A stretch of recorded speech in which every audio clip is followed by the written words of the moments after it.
Hello and welcome everyone. Myself Bhagyashree. Today we are going to continue our topic, that is illustrations of CMA final paper number 15, study note number 1, cost management. So today we will solve illustration number 10, but before solving illustration number 10 we have to understand what is throughput costing. Okay, so in 1.5 they have given us information about throughput costing. So definition, according to the CIMA, okay, terminology, throughput costing is a management accounting system which focuses on ways by which the maximum returns per unit of bottleneck activity can be achieved. Okay, so basically throughput is what? It is a management accounting system by which we can maximize the return per unit of bottleneck activity. Bottleneck activity means what? It is a limited resource. Okay, so we can achieve that using throughput costing. Okay, so ये तो एक definition है. इसमें थोड़ा बहुत जो language होता है वो टफ होता है, तो हम लोग एज अ मीनिंग लिख सकते हैं. C, throughput costing is a management accounting system which tries to maximize the profit by optimum use of limited resources. Limited resources are called as bottleneck resources. Okay, to maximize the overall profit. Okay, तो basically throughput costing क्या है कि हम लोग जो bottleneck resource होता है, मतलब जो लिमिटिंग फैक्टर होता है हम लोग का, उसका ऑप्टिमम यूज़ करके हमारा जो ओवरऑल प्रॉफिट है वो इंक्रीज कर सकते हैं. तो जो मैनेजमेंट अकाउंटिंग सिस्टम है उसको हम लोग थ्रूपुट कॉस्टिंग बोलते हैं. सो ये क्या है ना, इस पर बहुत से सम्स दिए हैं.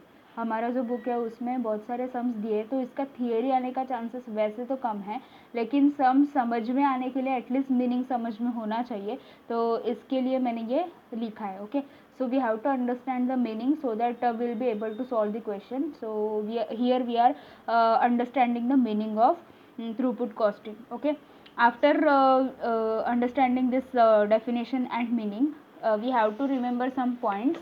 See, points to remember. Okay, in case of throughput costing we have to remember some points. That is throughput means what? Sales minus material cost. Okay, so normally हम लोग कैसे करते हैं? सेल्स माइनस वेरिएबल कॉस्ट करते हैं तो हम लोग को कॉन्ट्रीब्यूशन मिलता है. ओके, लेकिन थ्रूपुट क्या है? Sales minus only material cost, not any other overhead. Okay, so sales minus material cost करेंगे तो थ्रूपुट मिलेगा. Okay, all other overheads will be consider as fixed cost. मतलब मटेरियल को ओनली हम लोग वेरिएबल कंसिडर करेंगे, बाकी जो भी रहेगा ओवरहेड्स उस सबको हम लोग फिक्स कॉस्ट बोलेंगे. ओके, क्वेश्चन सॉल्व करते वक्त आपको ये सारी चीज़ें समझ में आ जाएगी.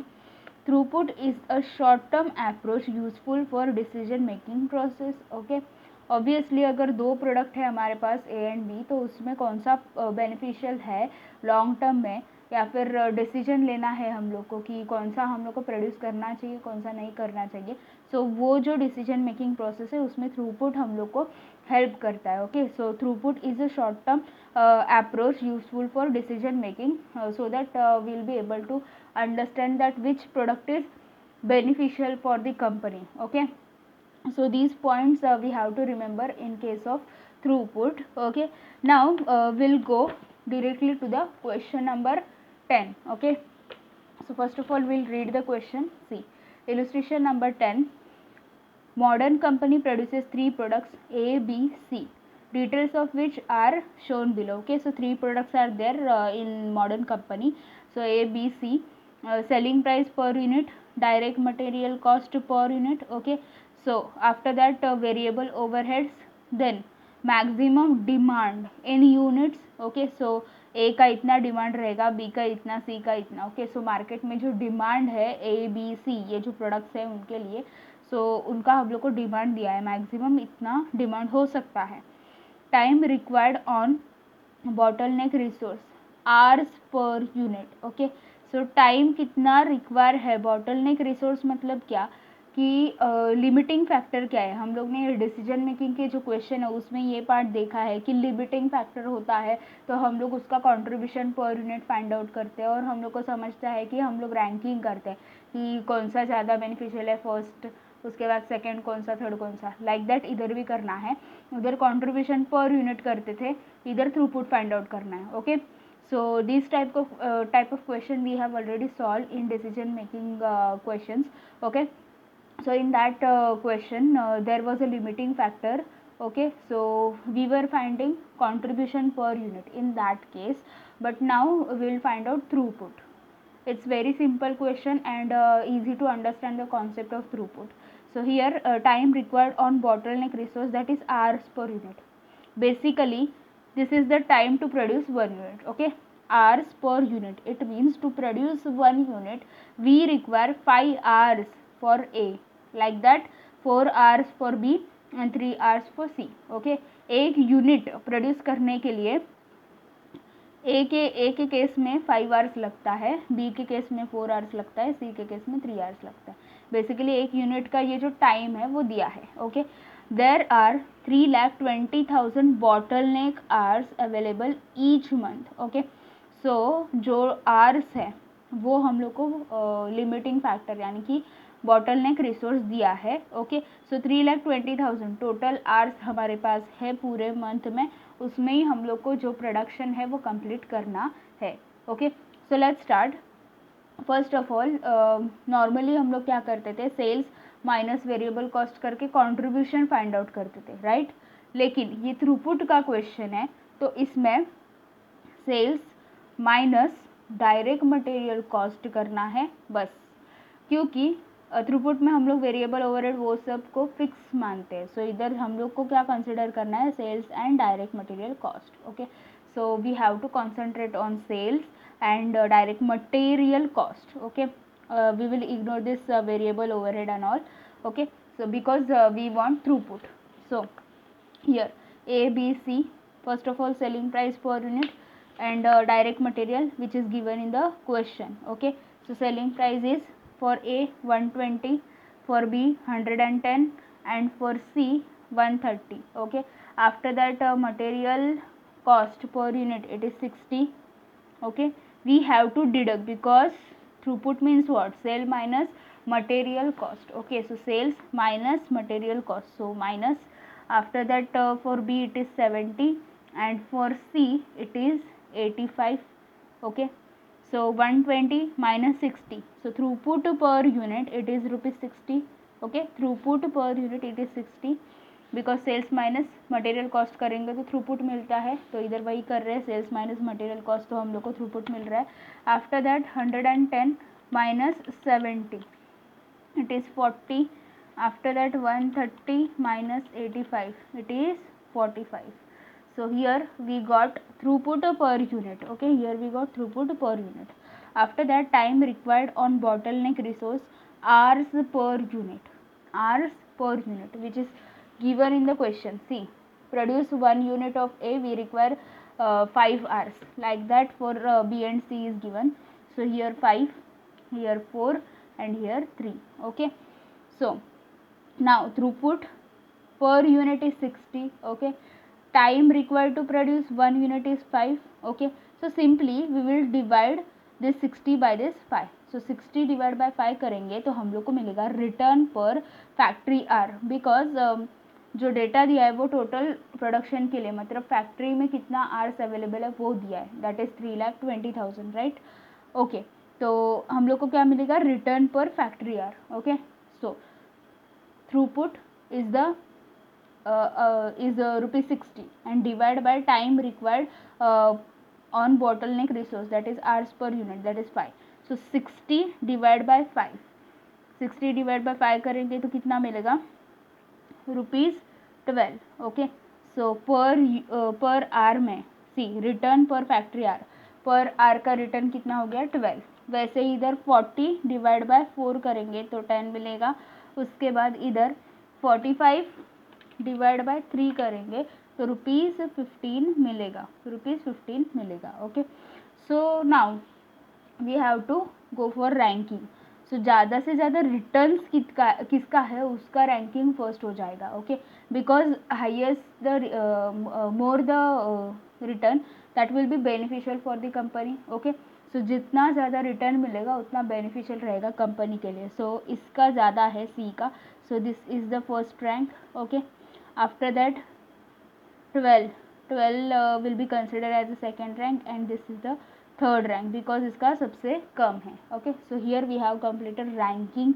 Okay, ranking. तो ये रैंकिंग के हिसाब से अभी किसका प्रोडक्शन कितना होगा वो हम लोग को डिसाइड करना है. ठीक है, चलो अभी हम लोग डिमांड देखेंगे कि किसका कितना है. सी, maximum demand in units, that is 30,000, 25,000 and 40,000. Okay, we got first rank for C, so we have to produce this 40,000 units first. Okay, अभी एक यूनिट अगर प्रोड्यूस करना है तो 3 आवर्स लगता है. ओके, एक यूनिट प्रोड्यूस करने के लिए 3 आवर्स लगता है.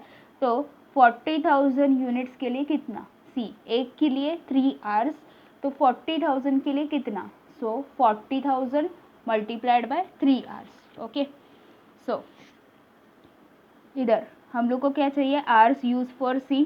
सी 40,000 यूनिट्स है.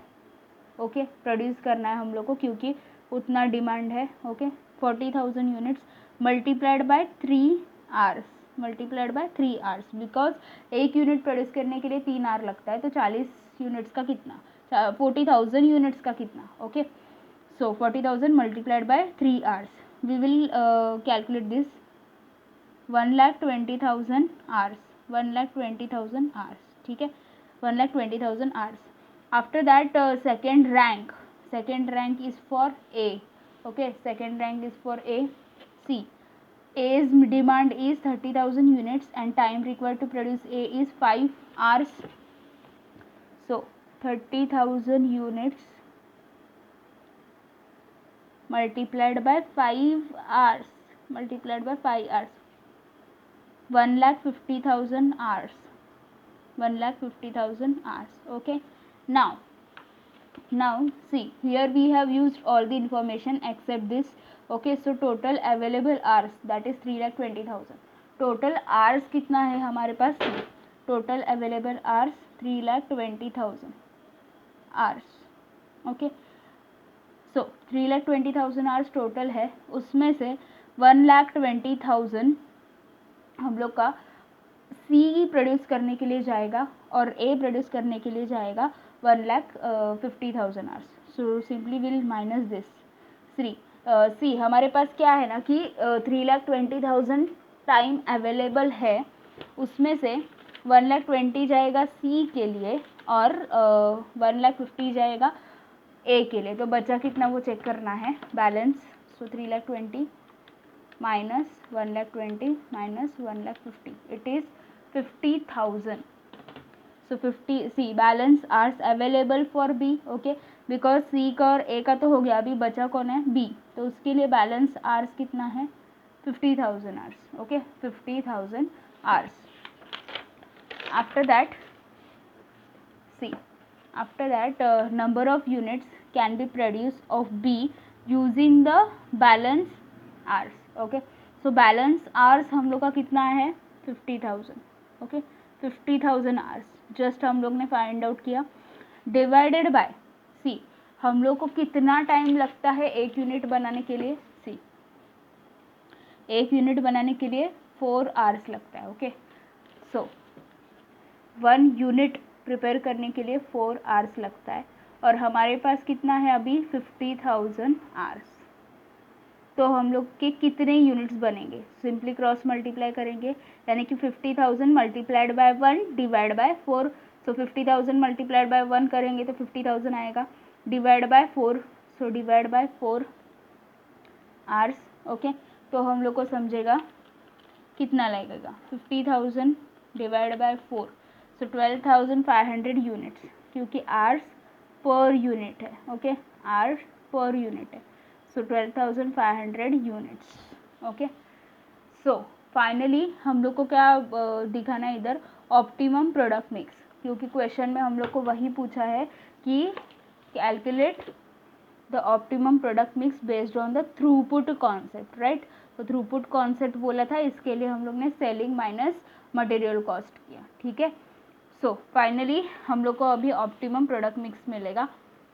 सी, क्वेश्चन में हम लोग को जो डिमांड दिया था ए और सी का, वो तो हम लोग ने पूरा फुलफिल किया, क्योंकि हम लोग ने 40,000 मल्टीप्लाइड बाय 3 किया तभी हम लोग को आवर्स मिला. उसके बाद 30,000 मल्टीप्लाइड बाय 5 किया तभी हम लोग को आवर्स मिला. So we can produce C and A fully, but in case of B there is a limiting factor. So in that case we will produce only 12,500 units. So simply we have to write here number of units. A 30,000 units, okay. C 40,000 units, because C का rank 1 था उसका पूरा हो गया, ए का rank 2 था उसका पूरा हो गया, लेकिन बी का लिमिटिंग फैक्टर में हो गया क्योंकि उसका जो रैंकिंग है वो 3rd था. सो 12,500 units, 12,500 units. So here we have given optimum product mix on the basis of throughput concept. Okay, so here we have completed illustration number 10. If you found this video helpful, then please like the video, do share with your friends, subscribe my channel and press the bell icon to get more updates, and please check my channel's playlist to get more videos on various topics. Thanks for watching, friends.